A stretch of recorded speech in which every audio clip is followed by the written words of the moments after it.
And welcome everybody to another edition of the GSMC Football Podcast, brought to you by the GSMC Sports Network. As always, I'm your host, Kenneth, and it's great to have you guys here on this Tuesday, October 22nd. We have a lot to cover on the show today. Before I get into that, just want to remind you guys, as always, tip or donate and get your comments recognized. Make sure to click that super chat button to create a super chat of any thought or comment you may have throughout the live broadcast.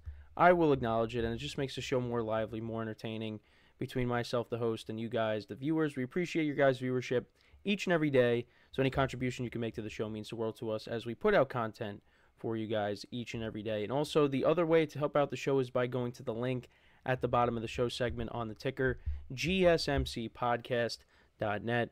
That is GSMCPodcast.net. So, let's get into what we are going to discuss for today. So we're going to start off the show. We're going to recap both games on Monday Night Football, Ravens and the Buccaneers, and the Cardinals and the Chargers. So we'll get into those games. The Ravens winning 41-31 over the Buccaneers. And then in the game that was an ESPN Plus exclusive, the Cardinals picked up a win on a last-second field goal, 17-15 over the Chargers, which I was a little surprised about. Thought the Chargers, I had the Chargers winning, but of course, in the NFL, you just never know, especially this year. So let's get into it, shall we? So we'll start off with the Ravens and the Buccaneers game. So got off to a fast start for the Bucs. They were up by 10. They were winning 10-0, and you felt good. The offense was moving the ball. Baker Mayfield connected with Mike Evans for a touchdown. They kicked a field goal, but you knew the Ravens were going to get it going, and that's exactly what ended up happening. Their offense has been playing really well. And Lamar Jackson, I mean, that was an MVP performance last night, really was. But the Buccaneers, though, we'll get into it, but not only was this a loss, but it was also a loss when it comes to injuries as well.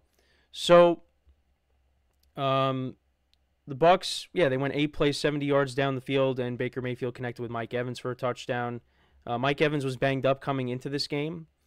25-yard touchdown, and so that made it 7-0. The Ravens then punted. The Bucs, they sacked Lamar Jackson on back-to-back plays. Then they went 11 plays, 75 yards down the field, 6 minutes of time of possession, and they ended up kicking a field goal. Now, actually, what ended up happening was Mike Evans aggravated his hamstring injury, and he was ruled out immediately. Went to the locker room, and they were down their top wide receiver. So, and then that kind of changed the momentum of the game, because then the Ravens really started to get it going. Lamar Jackson connected with Mark Andrews, who had a big game for a touchdown to make it 10-7. Then Baker Mayfield threw a pick. Ravens turned that into a touchdown. That was set up by a 59-yard reception by Rashad Bateman, who also had a good game. And then Lamar Jackson. So there was a penalty. So Lamar Jackson scored a rushing touchdown, but there was a holding, and Troy Aikman didn't really like the call, so they got pushed back. But then on the very next play, Lamar Jackson connected with Justice Hill for an 18-yard touchdown, so that made it 14-10. Baker threw another pick, and that led to a Justin Tucker field goal of 28 yards. And then, we went into the half, and the Bucs, the Ravens were up 17-10. Then to start off the second half, Ravens came out. Justin Tucker kicked another field goal, 52-yarder, so that made it 20-10. The Bucs did get into field goal range, but Chase McLaughlin missed a 55-yard field goal. And then the Ravens, they turned that into a touchdown. Lamar Jackson connected with Rashad Bateman for a 49-yard touchdown. The Bucs punted. Derrick Henry, an 81-yard run. It was interesting how he really wasn't being used at certain points during the game, but then he took over, in the second half. Had a receiving touchdown later on. So, that led to another Mark Andrews touchdown. Then the Ravens fumbled. The Bucs turned that into a touchdown. Baker connected with Rachaad White, so that made it 34-18. Then the Ravens, they answered with a touchdown. Lamar Jackson connected with Derrick Henry for a 13-yard touchdown. Bucks scored another touchdown. Bucky Irving from 1 yard out. They actually recovered the onside kick. Turned that into a touchdown. Baker connected with Rachaad White. Ravens punted. And then towards the end of the game, Chris Godwin for 21 yards, but he ends up getting hurt. Dislocated his ankle, so it looks like he is out for the rest of the season.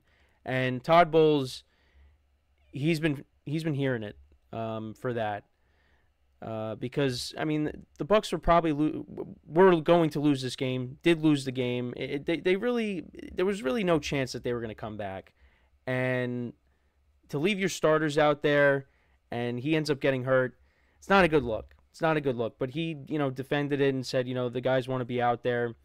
But it's just not a good look. And Chris Godwin was having an unbelievable season, and now he's out for the year. Mike Evans, we'll see how long he's out for, but the Bucs are now down their top 2 wide receivers.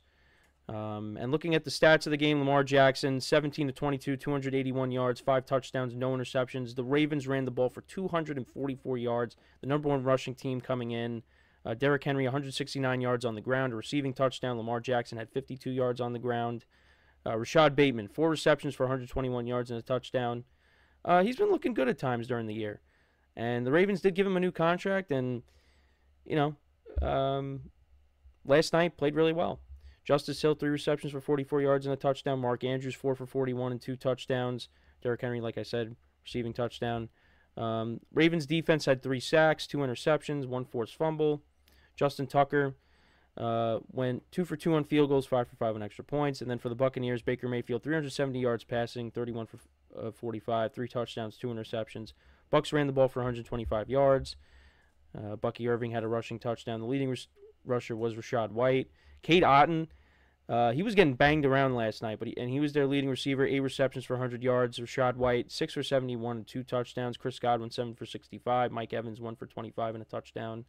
Bucky Irving, 3 for 54.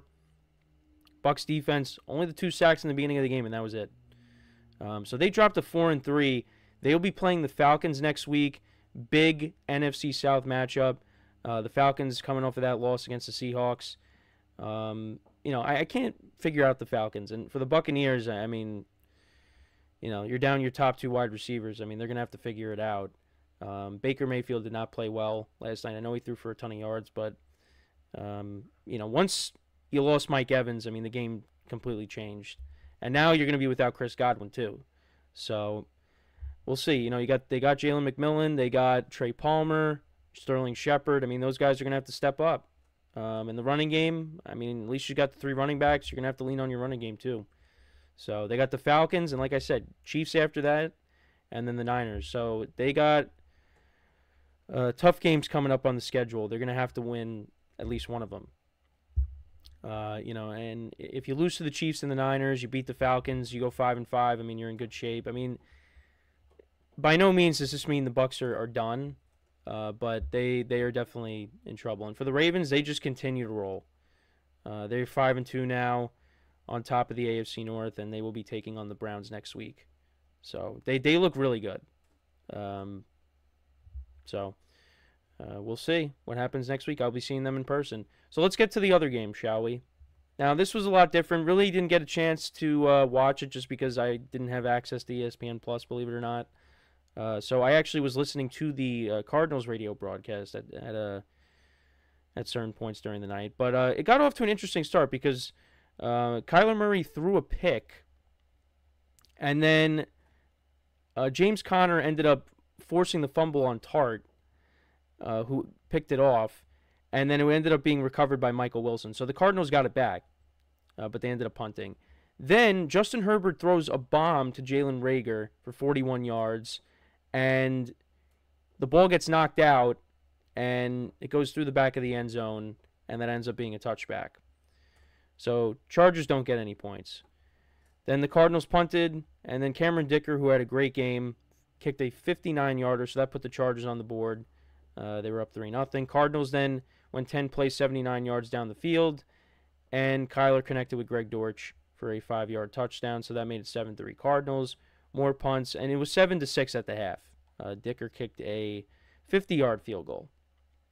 Then to open up the third quarter, Chargers punted, Cardinals turned it over on downs, then Dicker kicked yet another field goal, a 28-yarder. All field goals for the Chargers in this game. And then Kyler Murray, a 44-yard touchdown run, so that put the Cardinals up 14-9. Interesting decision by Harbaugh in the fourth quarter. So it was 4th and 3, and he elects to go for the field goal rather than going for it and trying to get 7 on the drive. They ended up taking the lead later on, but I don't know. I feel like they should have went for it, but they didn't. Dicker kicked another field goal that made it 14-12. Cardinals punted, and then Dicker kicked another field goal to make it 15-14. Cardinals get the ball back. Kyler avoided a sack. He was able to hit James Conner for 33 yards. Then Conner, another 5-yard game, another 6-yard game. And then they were saying on the broadcast, on the Cardinals radio broadcast, like maybe, James Conner, they'll let him score and then they'll get the ball back. But Cardinals did not give the Chargers an opportunity to possess the ball. Kyler ended up kneeling it down, and then Ryland kicked a game-winning 32-yard field goal. And the Cardinals improved to 3-4 on the season. Justin Herbert had a good game, 27-39, 349 yards, no touchdowns, no interceptions. J.K. Dobbins only 40 yards on the ground. Will Dissly was their leading receiver. He had 8 receptions for 81 yards. Joshua Palmer had a couple of nice catches, 4 receptions for 63 yards. Led McConkey, 5-46. A couple of fumbles in the game, like I said, for the Chargers. No sacks for the Chargers in this game. Kyler Murray went 14-26, 145 yards, 1 touchdown, 1 interception. James Conner had a good game, 19 carries for 101 yards. Kyler, the 44-yard touchdown. He had 64 yards on the ground and a rushing touchdown, of course. They ran the ball for almost 200 yards, and this is against a good Chargers run defense, and they had their way against them. Trey McBride was the leading receiver, 5 receptions for 51 yards. Conner had 2 for 51. Cardinals defense, 3 sacks in the game.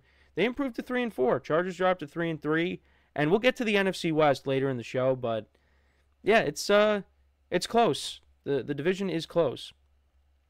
So, that's where that is the recap there.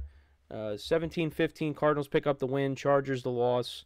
Let me know what you guys think, though, about these games. What were your takeaways from them? Let me know in the comments.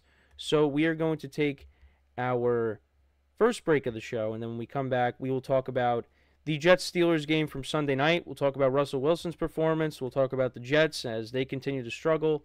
So make sure to stick around, and we'll be right back here on the GSMC Football Podcast.